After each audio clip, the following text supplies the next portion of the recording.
Congressman Kweisi Mfume, always an honor, sir, and it's good to talk to you. Thanks for taking the time out of your busy schedule today. Thank you very much, Jeff. Glad to be with you again. We're celebrating Black History Month, obviously, and for someone who has spent a good portion of his adult life trying to advance the cause, what does Black History Month mean to you? Why is it so important to you? Well, it's important, Jeff, because in its absence, I think the country would be miles behind in terms of its full understanding and full appreciation of the contributions of people of African ancestry. It's to say that if we don't teach it, it might not ever get taught. And in teaching it, one quickly realizes that it's called Black history, but it's really American history, of which African Americans have contributed to a part of it.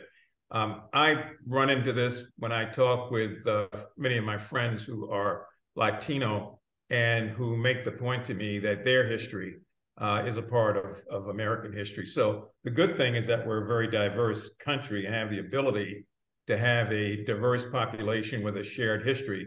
And so in the absence of Black history, I think we would be much further behind, which is why I'm glad that it's being celebrated, being taught, and in not some sort of critical race theory way. I don't know where that came from, but just the actual facts about who, what, where, when, and how that has made a difference in the country that we all love.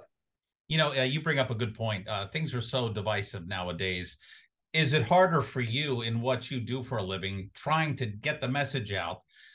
No offense, things aren't pretty when it comes to American history in many aspects. Is it harder today to bring that message across, given the atmosphere that we all find ourselves living in? It is. It's harder than it was 10 years ago and harder than it was 10 years before that, because there are implications by a lot of people that Black history or the teaching of Black history means something altogether different or unpatriotic. And that is so far from the truth. But until we're able to combat that kind of talk with real facts, it's going to continue to get harder. One of the good things I think about all of this is the fact that so many families now have also taken it upon themselves to share tidbits here and there and to encourage their children as they matriculate in school to try to make sure they have a full understanding of our country.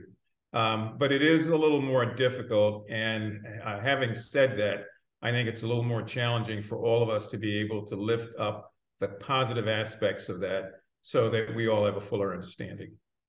From the days of Dr. Martin Luther King Jr. in the early 60s, we were very divided when it came to civil rights, segregation, busing, all those issues. We have come a long way, but in your opinion, how far do we have to go? And in what areas do we really need a lot of work on? Well, someone once said, although we've come a long, long way, there is still yet a longer road to hoe. And that simply means that for a race of people who have suffered, endured, and survived 2 centuries of slavery, oppression, deprivation, degradation, denial, and disprivilege, that we still have a ways to go. So much so that I will be glad when this conversation is not necessary anymore, and when we are better equipped to understand how diverse we are and why the history of all of us has put in place the greatest nation on the face of the earth. There are lessons there, but as I said before, there are real challenges also.